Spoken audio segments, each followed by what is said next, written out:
నమస్కారం. ఈ విశ్వంలో మనకు తెలిసిన శక్తులే కాకుండా ఆహా చాలా సూక్ష్మమైన దాదాపు కనిపించని శక్తులు కూడా పనిచేస్తాయని మన ప్రాచీన గ్రంథాలు చెప్తున్నాయి. అవును. వాటి గురించే ఈరోజు మనం కొంచెం లోతుగా మాట్లాడుకుందాం. ముఖ్యంగా Udana and Naga pranic rays and cosmic dynamics అనే గ్రంథం ఆధారంగా. మంచి అంశం. అవును, ఉదాన మరియు నాగా అనే రెండు ప్రాణ కిరణాలు. అసలివేంటి, వీటి పాత్ర ఏంటి, కొంచెం సులభంగా అర్థం చేసుకునే ప్రయత్నం చేద్దాం. తప్పకుండా. ఇది ఈ ప్రాణకిరణాల సిద్ధాంతం చాలా గహనమైనది. ముందుగా ఉదాన కిరణాల గురించి చూద్దామా? చెప్పండి. సరే. ఈ గ్రంథం ప్రకారం ఇవి మనస్తత్వంలో ఓం అనే మూల కిరణాల ఒక ప్రత్యేకమైన స్పందన వల్ల పుడతాయన్నమాట. ఓం కిరణాల స్పందన వలన? అవును. వీటి ప్రధాన గుణమేంటంటే ఊర్ధ్వగమనం అంటే పైకి వెళ్లడం, ఇంకా ఉత్క్షేపణ అంటే పైకి నెట్టడం లేదా విసిరివేయడం లాంటిది. అందుకే ఇవి చాలా వేగవంతమైనవి. తీవ్రగతి కిరణాలు అంటారు వీటిని. తీవ్రగతి అంటే ఒక పైకి తోసే శక్తి లాంటిదనమాట. ఖచ్చితంగా. మీరు చెప్పింది కొంతవరకు సరిపోతుంది. ప్రాచీన గ్రంథాల్లో వీటిని ఉదస్త ఇవ అని వర్ణించారు. ఉదస్త ఇవ అంటే పైకి ప్రక్షిప్తం చేయబడినట్లుగా అనిపిస్తాయని. అంతేకాదు, ఇవి నియుతః అంటే ఒక నియంత్రిత లయతో కదుల్తాయట. ఊ ఒక క్రమపద్ధతిలో కదులుతాయా? అలాగే. ఇంకా ఆసక్తికరమైన విషయమేంటంటే ఇవి విశ్వంలో బృహచ్చోకాహ అనే నేరుగా కనిపించని ఒక రకమైన కాంతికి కారణమవుతాయట. కనిపించని కాంతి? అద్భుతం. నిజమే. ఇంకా ఇవి ఇతర ప్రాణ కిరణాల బలాన్ని బృహత్ పెంచుతాయి. వాటి కలయిక విడిపోయే ప్రక్రియను యజమానః అని గ్రంథంలో వాడారు. దాన్ని కూడా శక్తివంతం చేస్తాయన్నమాట. అంటే ఇవి కేవలం పైకి వెళ్లడమే కాదు, వేరే శక్తుల మీద కూడా ప్రభావం చూపిస్తాయి. ఋషి దయానంద్ కూడా వీటి గురించి చెప్పారు కదా? అవును, చెప్పారు.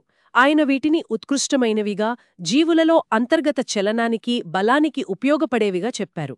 ముఖ్యంగా వీటికి ఊర్ధ్వ బలం ఉంటుందని అన్నారు. ఊర్ధ్వ బలం అంటే? ఇప్పుడు కిందకి పనిచేసే గురుత్వాకర్షణ లాంటి వాటికి వ్యతిరేకంగా పైకి పనిచేసే బలం, ఆ వ్యతిరేక శక్తి వీటికుంటుందని ఆయన భావం. అర్థమైంది. మరి ఈ ఉదాన కిరణాలు ఎక్కువగా ఉన్నప్పుడు ఎలాంటి ప్రభావాలు కనిపిస్తాయి? విశ్వస్థాయిలో ఏమైనా మార్పులొస్తాయా? ఖచ్చితంగా విశ్వస్థాయిలో ఉంటాయి. ఉదాన కిరణాల ప్రాబల్యం ఎక్కువైతే త్రిష్టుప్ ఛందస్సు కిరణాలు మరింత శక్తివంతమైన చొచ్చుకుపోయే తరంగాలు అనుకోవచ్చవి బలంగా పనిచేస్తాయి. త్రిష్టుప్ ఛందస్సు కిరణాలు? అవును. దానివల్ల తీవ్రమైన గర్జనతో కూడిన ఇంద్రతత్వం ఏర్పడుతుంది. ఒక డైనమిక్ వాతావరణం అన్నమాట. ఓ. స్థూలంగా చెప్పాలంటే పదార్థాల శక్తి పెరగడం, కొత్త కణాలు, రేడియేషన్స్ పుట్టడం, అంతరిక్షంలో మేఘాలుంటాయి కదా, అవి వేగంగా సంపీడనం చెందడం కంప్రెస్ అవ్వడం. అవునవును. ఇంకా సూక్ష్మ కణాల ఉద్గారం ఎమిషన్, శోషణ అబ్జార్ప్షన్, ఈ ప్రక్రియలన్నీ తీవ్రమవుతాయి. కాబట్టి ఉదాన ఒక రకమైన కాస్మిక్ యాక్సలరేటర్ లాంటిది. శక్తిని పెంచుతుంది, సృష్టిని వేగవంతం చేస్తుంది. భలే ఉంది. అంటే ఉదాన కిరణాలు విశ్వంలో శక్తిని, వేగాన్ని పెంచే ఒక డైనమిక్ ఫోర్స్ అన్నమాట.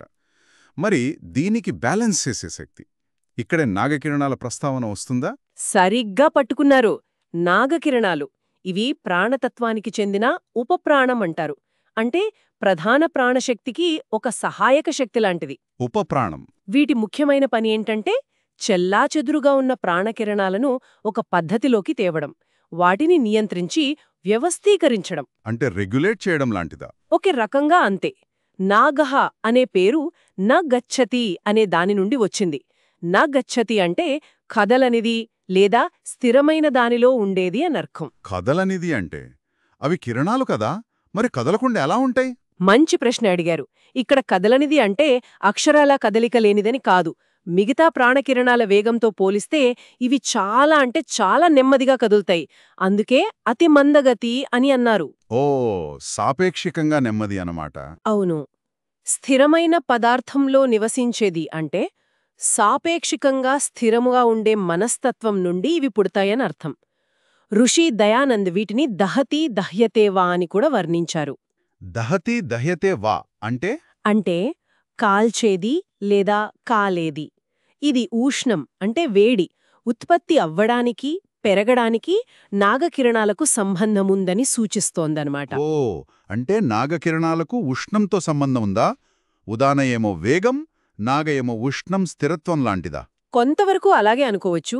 ఉదాన వేగాన్ని ఇస్తే నాగా స్థిరత్వాన్ని, నియంత్రణను ఇస్తూ ఉష్ణాన్ని కూడా అందిస్తోంది. మరి ఇంత నెమ్మదిగా, సూక్ష్మంగా ఉండే ఈ నాగకిరణాలు అంత వేగంగా వెళ్లే ప్రాణకిరణాలకు ఎలా సహాయపడతాయి?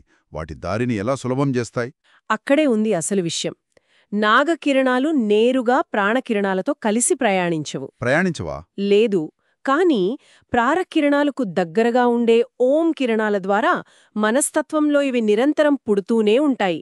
కాబట్టి ఎప్పుడూ ప్రాణకిరణాల పరిసరాల్లోనే ఉంటాయన్నమాట. ఓకే.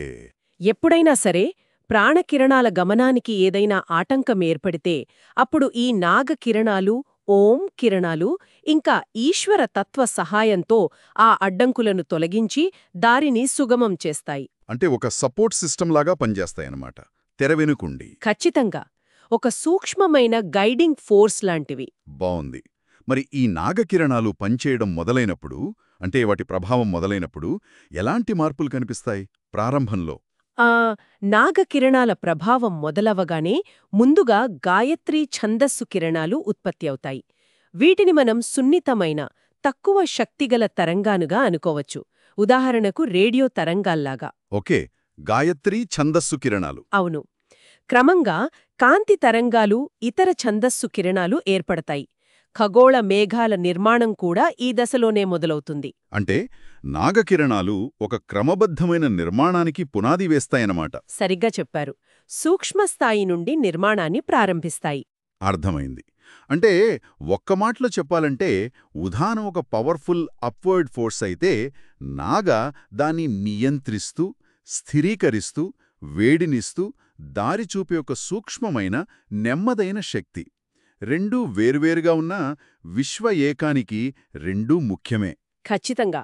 ఉదాన డైనమిక్ యాక్షన్ అయితే, నాగా సటిల్ రెగ్యులేషన్. ఈ రెండిటి సమతుల్యతే విశ్వంలో ఎన్నో ప్రక్రియలకు మూలం.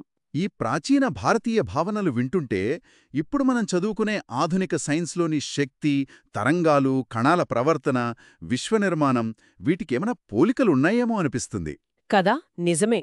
ఈ పోలికల గురించి ఆలోచించడం కూడా చాలా ఆసక్తికరంగా ఉంటుంది. అవును, శ్రోతలు కూడా దీని గురించి ఆలోచించవచ్చు. ఇక ముగించే ముందు ఒక ఆలోచన రేకెత్తించే ప్రశ్న మన శ్రోతల కోసం వదిలేద్దాం. తప్పకుండా. ఈ ఉదాన, నాగా ప్రాణకిరణాల ప్రభావం కేవలం ఈ భౌతిక విశ్వానికే పరిమితమా, లేక మన చైతన్యం మీద, మన శరీరంలో జరిగే జీవక్రియల మీద కూడా వీటి ప్రభావం ఉంటుందా? ఏమంటారు? ఆసక్తికరమైన ప్రశ్న.